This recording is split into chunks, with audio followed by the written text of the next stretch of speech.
Tungod ni ana naguba gamay ang imahe sa Ginoo mga kaigsunan. Sin distorted that image. We are created in God's image. And I say praise the Lord mga kaigsunan. But sin, through Satan, distorted that image nga kanang sala nga naa sa ato gayud nga nature karon mga kaigsunan. Let's look into another verse. In 2 Corinthians 5:17 giingon diri, therefore if anyone is in Christ, he is a new creature. The old things pass away, behold, new things have come mga kaigsunan. Now ganina nga text atong nakita nga kita gibuhat or we have that image of God in our lives. But we saw in the story at the beginning that there was a distortion of that image mga kaigsunan. So that's why kanina text karon nga atong gibasa, we see here another concept when we talk about identity nga ang Kristo mga kaigsunan. Atong nakita that our identity, we are created in God's image, but there was a problem. Ang sala, giguba niya nga ng imahe, but we see in the text that anyone is in Christ, he is a new creation. Hence mga kaigsunan, we saw a redemption, and we saw from the text that there is recreation when we are in Christ mga kaigsunan. Just follow me. Siguro din kayo niyo masabtan, but follow me into the direction that we need to understand that our identity in Christ started from the beginning. There was a distortion of that image that we saw now in the second concept that there, if we are in Christ mga kaigsunan, there is redemption. Atong makita mga kaigsunan, in the history of the Bible, we continually see a beautiful na concept in which mga kaigsunan kita gitubos pinagi sa grasya. Amen? We are redeemed by His grace mga kaigsunan. Let's add more. Redemption mga kaigsunan is the restoration of that distorted na image. When we talk about redemption mga kaigsunan or kanang kaluwasan, in biblical terms, it is associated with recreation. Kita gibuhat sa imahe sa Dios, ang sala usa giguba na imahe, but nakita nato nga ang Ginoo iyang gibalik mga kaigsunan nga kanang imahe sa imong kinabuhi pinaagi sa iyang tubos. We see now the flow of our identity mga kaigsunan. The next text, it says in Revelation 12:17. Follow me mga kaigsunan para ito mawala. So the dragon was enraged with the woman and went off to make war with the rest. Or in our understanding, mao ni siya ang remnant, mga salin, of her children who keep the commandments of God and hold the testimony of Jesus mga kaigsunan. Again, if we review the things that we have studied today mga kaigsunan, this is the third identity. Atong timailhan, isip mga tawanon sa Dios, mga katao sa Dios. Unsay makita nato mga kaigsunan? Those who keep the commandments of God, and the second, and hold on to the faith of Jesus. In Revelation 14:6 mga kaigsunan, and I saw another angel flying in mid-heaven, having with an eternal gospel to preach to those who live in the earth, to every nation, tribe, language, and people mga kaigsunan. Importante kayo nila itong masabtan because we are starting to build blocks to fully strengthen kinsa man ta mga kaigsunan.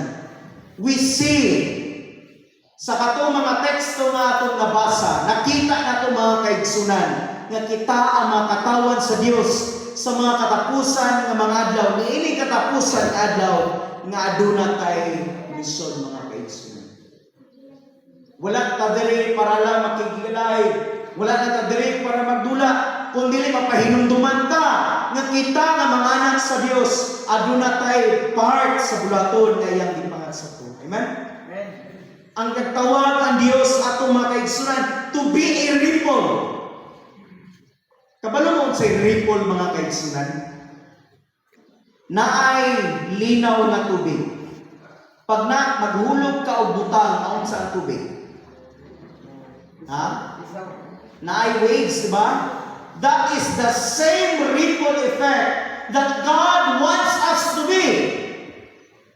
Sa walay dapit nga wala mensahe, mahimo tang tingog aron ka na nga mensahe mupahat sa uban mga kaigsunan.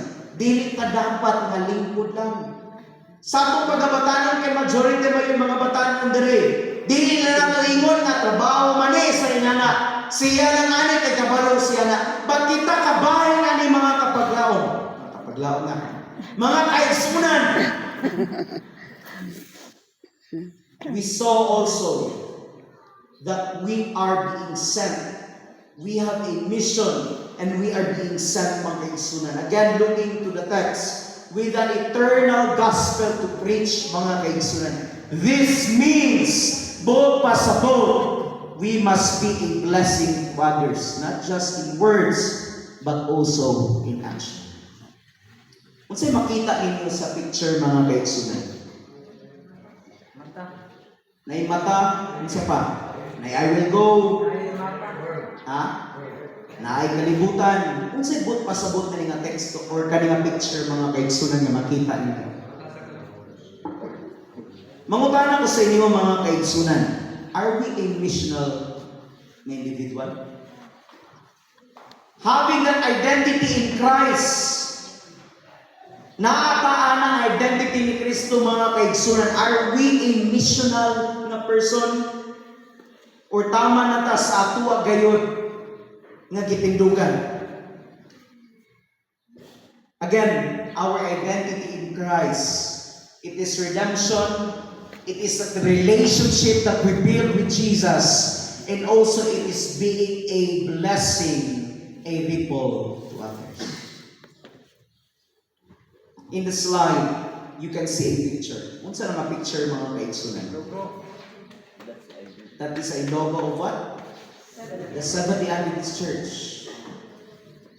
Now, siguro the next question that I will raise sa inyo karon is, kinsa man ta mga kaigsunan? Who are we as Seventh-day Adventist Church? Siguro mga kaigsunan, daghan na kayo ta nakuha ani nga pagdungog. Kinsa na sila mga Seventh-day Adventist? Kato na mga Sabadista. Sa gali sunod gali? Dili mo kao, no? Baboy. Dili mo patan. Dili mo patan. Dili manugal. Sabadista. Sabadista. Who are you mga kaigsunan? Kinsa man mo? Usahay mga kaigsunan, in our identity as being an Adventist, yes, we proudly proclaim na kita Seventh-day Adventist. But usahay, ang panglantaw sa tao sa ato is tama na yun anang dili mo kaon o baboy, dili mamatad, dili malugal, dili manumba, dili masuko. Again, looking into the text, mga kaigsunan, are we a missional na church? Are we participating mga kaigsunan so that people will describe the Seventh-day Adventist Church as they are people of the Bible? They are people nga naayon ang Ginoo sa ila. Pagkanindot mga kaigsunan o kana nga pangununa atong mapahat sa uban, dili lang ka nagingon akato na mga Sabadista nga dili mga utang. Pagkanindot mga kaigsunan nga pag-ingon og Seventh-day Adventist sa atong higala, akatulis silang mga tao nga puno sa gugma. Katulis silang mga tao nga gihatagan niyo sa Dios ug buhat. Yes mga kaigsunan, sa tuwa gayon nga pagtuon karon daghan ko na bilin sa inyo nga punto.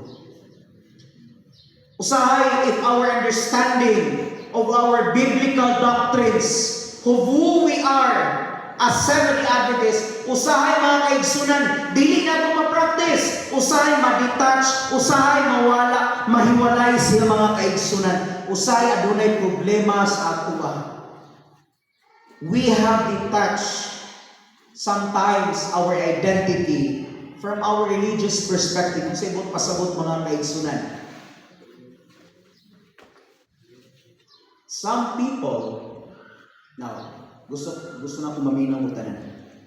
Some people transform into being an Adventist after sundown.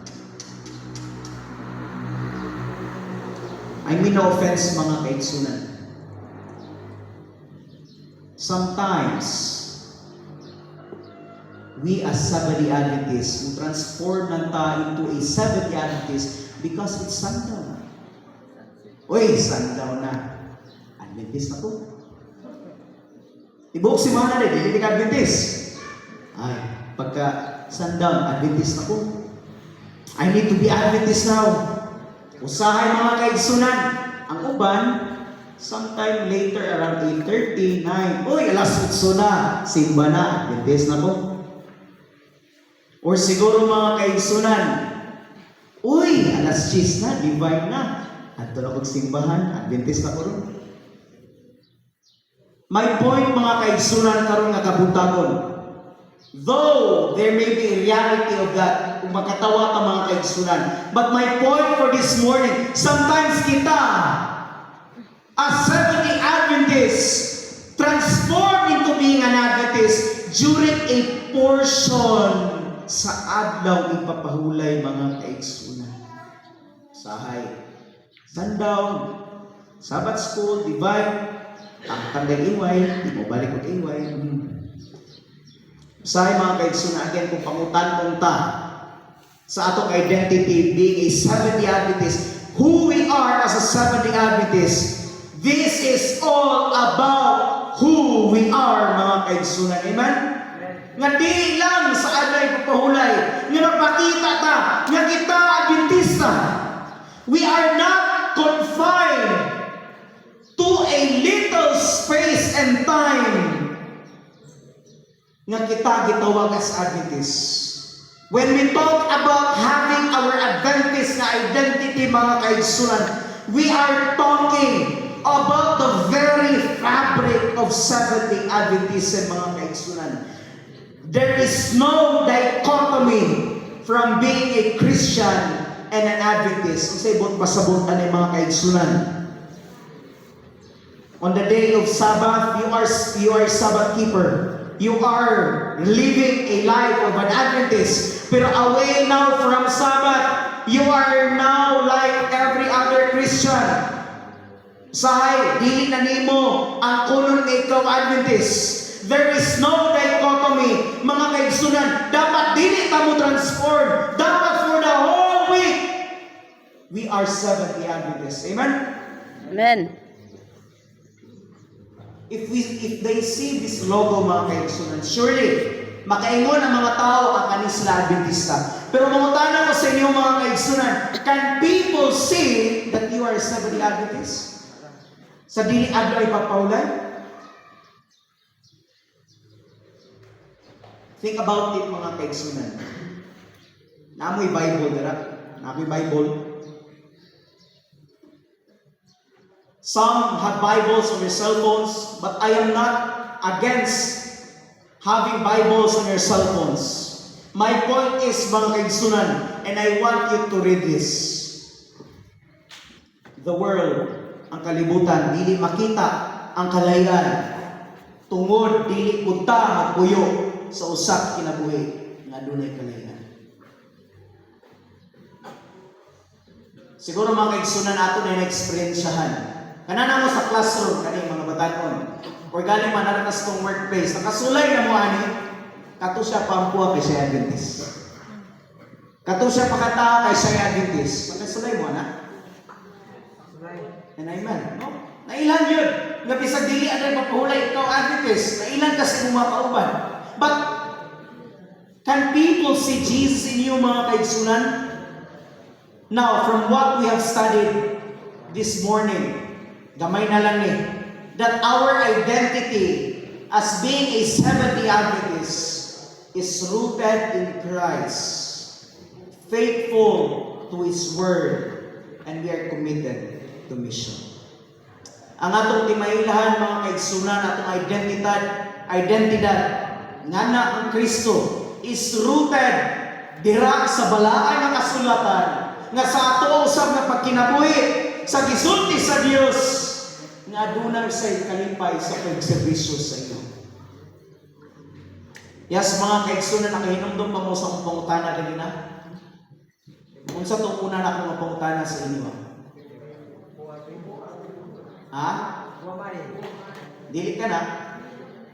Nakita yung unang pangutana.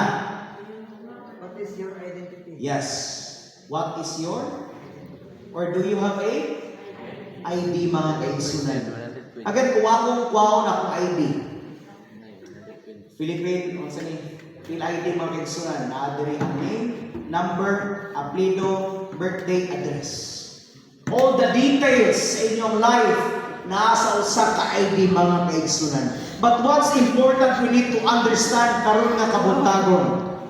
There is more to it sa ato ang mga ID.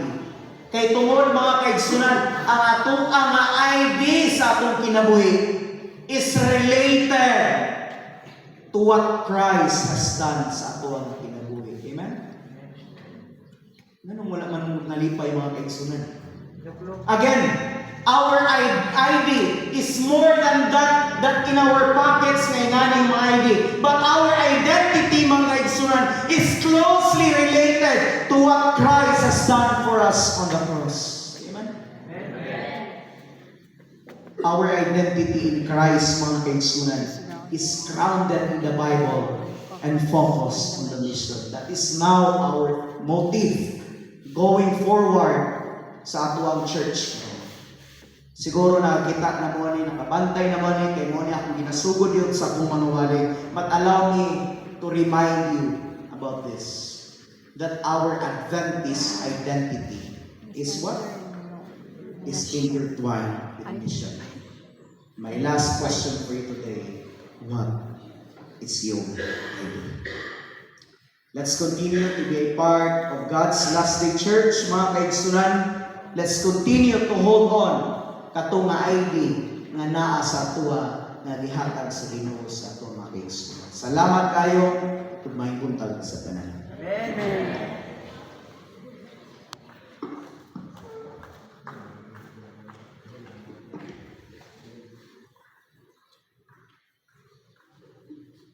Praise God for that wonderful and meaningful message and word, Pastor. No, nag-remind ka na ito mga kaigsunan, mga kabatanunan, kung kinsa kita sa atong kaugalingon.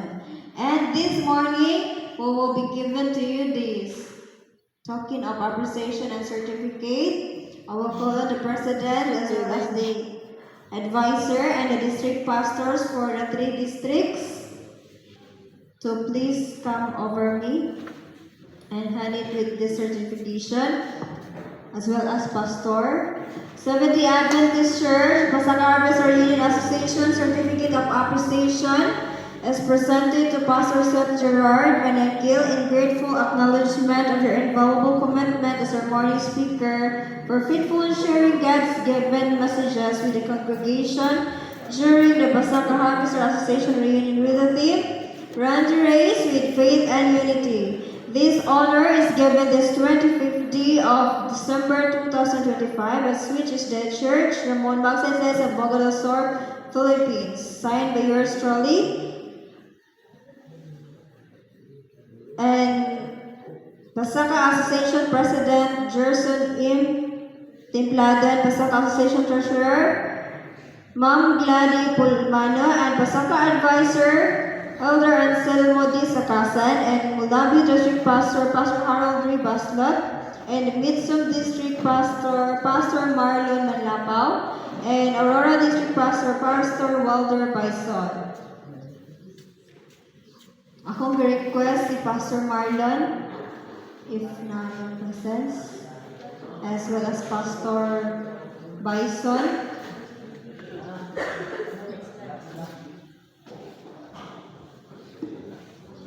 Amen.